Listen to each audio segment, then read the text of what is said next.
જોજો અભણ માણસ હોય ને એને બુદ્ધિ બહુ સારી હોય, બહુ ભણેલા ગણેલા હોય ને એને એનું જ્ઞાન હોય પણ સાચો વિવેક ન હોય. બહુ ભણ્યા હોય ને બધાને એને આમ પુસ્તકનું જ્ઞાન આવે અને પુસ્તકમાં શું ભણાવે? પુસ્તકનું કાંઈ જીવનમાં થોડું આવે? એ sine theta, cos theta, tan theta આવું બધું ભણાવે, જીવનમાં આવે કોઈ દી? જીવનમાં એવું કાંઈ નથી આવવાનું.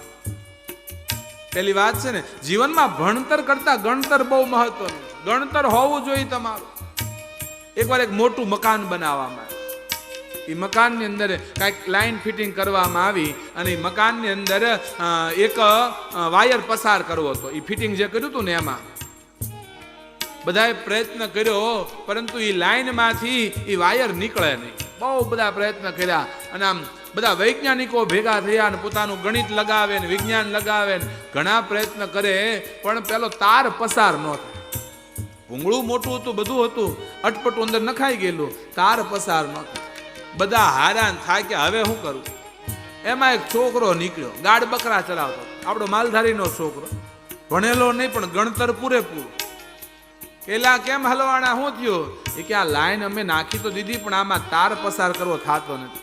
છોકરા કે એમાં હું લાવો, હું કરી દઉં. હે કે હા, ઓલા મોટા મોટા વૈજ્ઞાનિકો કે આમે અમારું વિજ્ઞાન ટૂંકું પડે, અમારું ગણિત ટૂંકું પડે ને તું કે હા હું કરી દઉં. બુદ્ધિશાળી તો ગામડાનો માલધારીનો દીકરો ઉંદરડી પકડી આવ્યો. ઉંદરડીની પૂંછડીએ દોરી બાંધીને મૂકી, ઉંદરડીને હોપટ નીકળી ગઈ. ઉંદરડી બધે જ્ઞાન નથી આવતું કામ બા, બધે ભણતર નથી આવતું. પોતાનો વિવેક પણ હોવો જોઈએ.